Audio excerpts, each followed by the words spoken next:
दिल्ली के सराय रोहिल्ला इलाके में मोहम्मद इसरान नाम का एक मौलवी ने मदरसे में पढ़ने वाले लड़के के साथ कुकर्म किया है। मौलवी पर आरोप है कि उसने लड़के को बेहोश करके कई बार उसके साथ कुकर्म किया। पुलिस ने मामला दर्ज कर बलात्कारी मौलवी की तलाश शुरू कर दी है। मोहम्मद इसरान जिस बच्चे को अपनी हवस का शिकार बना रहा था, उसकी उम्र 12 साल है। उत्तर दिल्ली के डीसीपी सागर सिंह कलसी ने बताया कि छात्र को बेहोश करके मौलवी अप्राकृतिक सेक्स करता था। आरोपित मौलवी पर पॉक्सो एक्ट और आईपीसी की धारा 377/506 के तहत मामला दर्ज किया गया है। फिलहाल मौलवी फरार है। यह पहला मौका नहीं है जब राजधानी दिल्ली से इस तरह की खबर सामने आई है। इसके पहले 13 अक्टूबर 2022 को भी ऐसा ही एक मामला सामने आया था। दिल्ली के करावल नगर स्थित मदीना मस्जिद के मौलाना ने भी 11 साल के एक बच्चे के साथ अप्राकृतिक दुष्कर्म किया था। बच्चे के घरवाले को इसका पता तब लगा जब बच्चा मदरसे से भागकर घर पहुंचा और अपने परिवार वालों को आपबीती बताई। बच्चे की माता ने पुलिस को दिए अपने बयान में कहा था कि 11 अक्टूबर 2022 को उसका बेटा मदरसे से भाग निकला और घर पहुंच गया।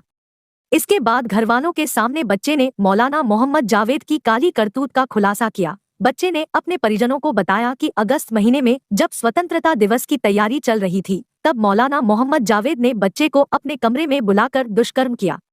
मौलाना ने बच्चे को डरा धमका कर कई बार उसके साथ रेप किया। उधर झारखंड से भी 12 दिसंबर 2022 को ऐसा ही एक मामला सामने आया था, जहां मदरसा के इमाम ने 8 साल की बच्ची के साथ बलात्कार किया था।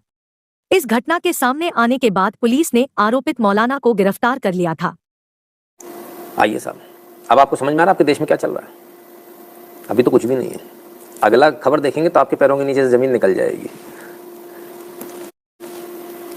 सुप्रीम कोर्ट जल्द करेगा घाटी से 370 रद्द करने के खिलाफ याचिकाओं पर सुनवाई, फिर गठित होगी 5 जजों की पीठ। ये सुप्रीम कोर्ट करेगा, मतलब इनको भी कानून बताना पड़ेगा। कमाल है साहब। कहता 370 रद्द करने के खिलाफ याचिका। अच्छा 370। अब जरा समझिएगा, जरा ध्यान से समझिएगा। भारत के संविधान में यदि आपको कोई नया कानून लाना, कोई नई धारा लानी हो तो क्या करना पड़ेगा? कानून बदलाव करना पड़ेगा। उसके लिए क्या है? 3/4 मेजोरिटी चाहिए आपको। लोकसभा राज्यसभा दोनों से पास होना चाहिए, तब जाकर वो कानून बनेगा, नई धारा बनेगी। किसी धारा को खत्म करना, किसी कानून को खत्म करना, तो भी सेम प्रोसेस है, तो भी वही 3/4 मेजोरिटी वाला रट्टा है। भविष्य के मनमोहन, हाँ रॉबर्ट कुल जी, तो दोनों में यही स्थिति है। अब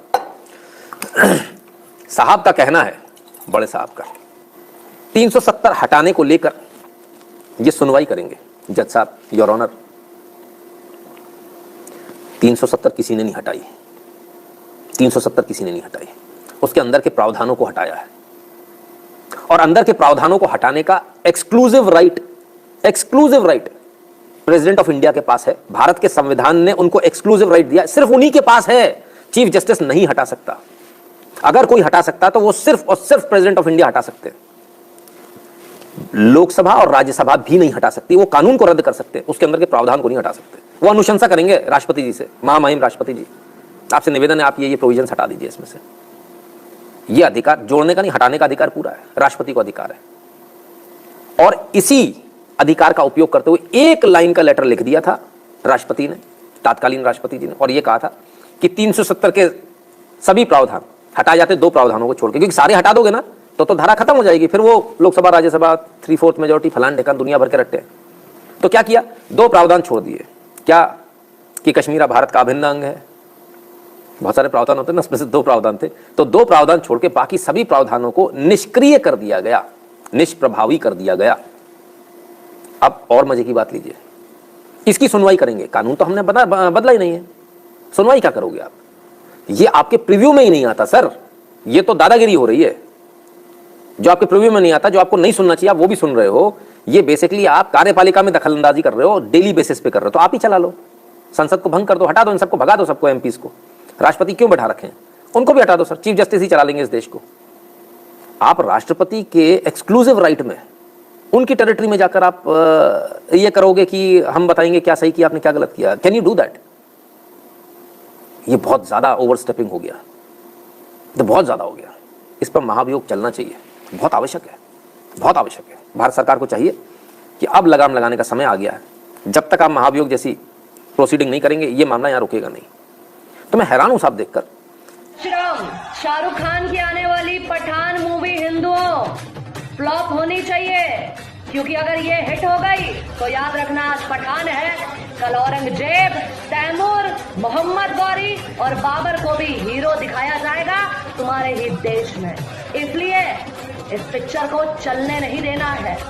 बता दो कि भारत में नो पठान। बोलिए जय श्री राम, जय हिंद, जय भारत।